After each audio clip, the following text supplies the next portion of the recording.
Gulliver's Travels by Jonathan Swift. Chapter 1. Shipwrecked at Lilliput. My father had a small estate in Nottinghamshire. I was the third of 5 sons. When I was 14 years old, my father sent me to college, but as it was expensive, I left after staying there for 3 years. I was then apprenticed to Mr. James Bates, a well known surgeon of London. I worked under this surgeon for 4 years. During this period, my father would send me some money, which I would use to study navigation because I always felt that I would one day travel to faraway lands. When I left Mr. Bates, my father sent me to a medical college at Leiden in Holland. After nearly 3 years there, Mr. Bates was very kind and got me the position of a doctor on the ship, the Swallow. I stayed with the Swallow for 3.5 years, after which I thought I would settle down in London. My master, Mr. Bates, used to send me some of his patients, and I bought a small house. After a while, I married Mary Barton. When my master died 2 years later, I found myself in great financial difficulties. The number of patients coming to see me slowly became less and less, and so after talking it over with my wife and friends, I decided to go to sea again. In the next 6 years, I was a surgeon in 2 ships and traveled to the East and West Indies. In my spare time, I would read books written by the best authors, and when I was ashore in foreign lands, I would pass my time studying the strange people and their languages and customs. I was lucky enough to have a good memory and I could learn languages very fast. I also earned a good bit of money in these voyages, and at the last of the voyages was not very interesting. I decided to return home to my family. I shifted my house close to the docks in the hope that I would get patients among the sailors. But in the 3 years we lived there, I did not go too well.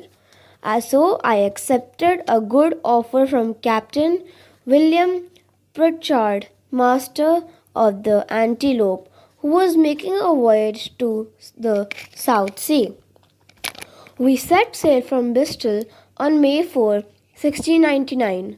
After a good start, we were driven northwest by Tasmania by a rough and a violent storm. 12 of our crew members died in the storm, and the rest of us were left very weak.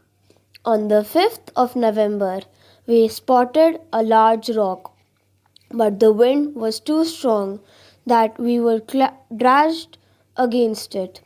The ship was split into two, and we all swam to save our lives. I do not know what happened to my companions, but my guess is that they were all lost at sea. I swam as much as I could till my feet suddenly touched the bottom.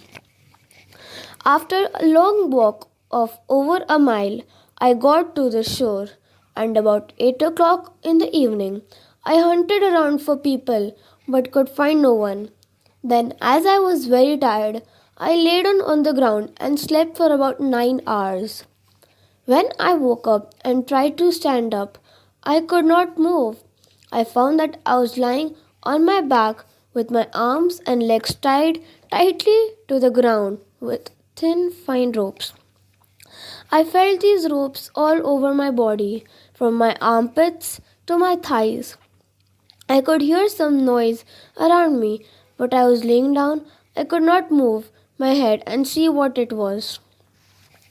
Suddenly, I felt something moving up my leg, to my chest, and almost to my chin.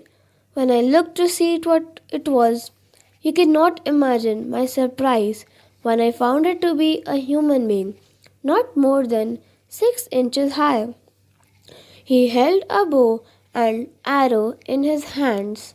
In a few seconds, about 40 of these creatures had collected on my chest behind the first. I was so astonished to see these beings that I let out a loud roar, at which they all ran off, some jumping off my chest to the ground. As soon as they came back, one of them lifted his hands and eyes as if in admiration and said in a shrill and clear voice, Hekina the Gul. They all repeated these words. As I could not understand them, I said nothing. By this time, I was feeling most uncomfortable and I started breaking the ropes that bound me. At once, I heard a command and felt 100 arrows piercing my left hand. They felt like pin pricks. I was attacked by these arrows all over my body. I was not hurt as I was able to shield my face with my hand and my leather jacket protected my body. I knew I could defeat them even if they had a large army because I was so much bigger than them. But I decided to lie still and see what they would do. At once the arrows stopped coming. After a while, they built a sort of stage which reached my face. One of them climbed it and made a speech. He spoke a language I could not understand, even though I knew a quite few languages. He seemed an important person and seemed to be sometimes threatening at the others. Giving me promises and pity, I decided to be politer and spoke at first in English but later switched over to a sign language. I was very hungry by then and put my fingers to my mouth to show that I wanted food. The Hergo, or Great Lord, as I knew later discovered he was, understood me and shouted a command. Immediately, many people climbed up ladders onto my chest with baskets of food. There was a lot of food, but to me it seemed only a mouthful. There were bread as small as a bullet and legs of mutton as small as a sparrow's wing. The little men were surprised to see me eat so much and they all cheered when I finished eating. I was very tempted to pick about 30 or 40 of them and dash them to the ground, but I remembered my promise to the Hero and did not. Besides, I now felt that I was in their country. I must obey them and follow their rules. After my meal, I was visited by some from the royal palace. This person spoke to me without any anger and kept pointing towards one direction, which I later discovered was the emperor's palace. I made him understand that I would not hurt them and asked him to free me. But this he would not do and shook his head and said, I would not be a prisoner till the emperor saw me. Anyway, I was thankful that I was alive and these people had not put poison in my food, so I did not insist. I found out that I was very tired and soon went to sleep. Later, I realized that they had drugged me through the food and able to transport me to the palace. These people were very good mathematicians and craftsmen and had come up with a unique idea on how to take me to the palace. It seems the emperor has machines fixed to wheels to enable them to transport their largest ships to the sea. One such machine was used to carry me to the palace. While I was asleep, they put me on a machine with the help of pulleys, a very difficult job, but these little people did it. This job took 4 hours. On our way to the palace, we had to stop for the night. 500 guards watched over me, ready with bows and arrows in case I tried to escape. The next day we arrived near the palace gates.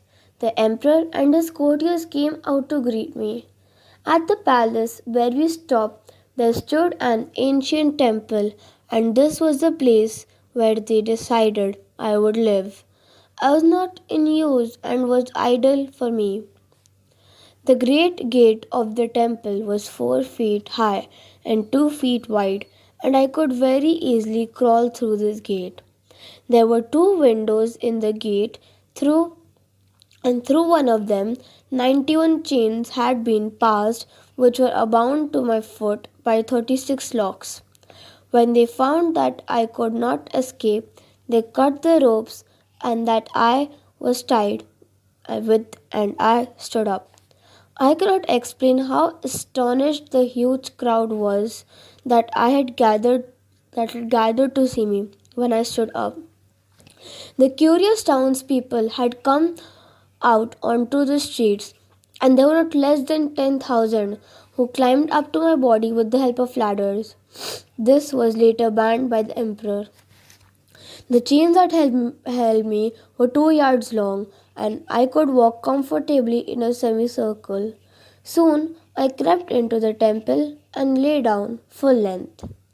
This is all for chapter 1, and later we'll be reading chapter 2 too. Have a great day.